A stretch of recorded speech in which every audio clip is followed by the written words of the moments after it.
Absolutely. A lot to look forward to. Steve, I think one of the last questions I want to ask you is that you kind of brought it up. In a world that is seemingly filled with negativity and pessimism, what are you optimistic about, Steve? The optimism that I have comes from the people that I meet as I spend my time with all different kinds of organizations and have over this last decade plus, actually. It's hard to find hopefulness if each day you are bombarded by dissonance and discord and cynicism. On the one hand, we have to recognize that there is a certain kind of profitability that comes from focusing on the negative. But I don't think that's the real story. I don't think it's how you woke up this morning. I know it's not how I woke up this morning. It's not how most of us wake up, actually. Most of us wake up trying to, in some way, shape, or form, better the world around us, whether it's through our own individual families, the lives of our children, or the organizations of which we are part. I mean, I think that's the real story. But I also want to suggest to us that maybe hope is a bit more subtle than we have been imagining it, that maybe it is not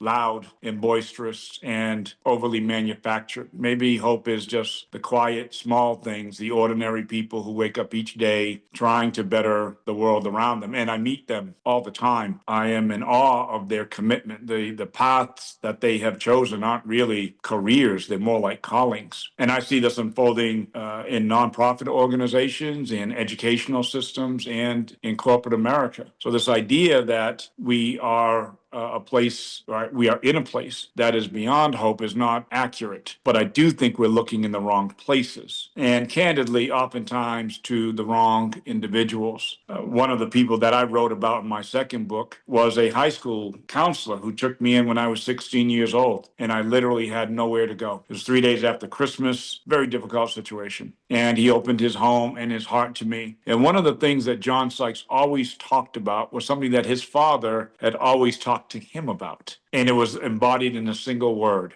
character. To John and to his father, that meant more to him than anything else. It was really the personification of everything.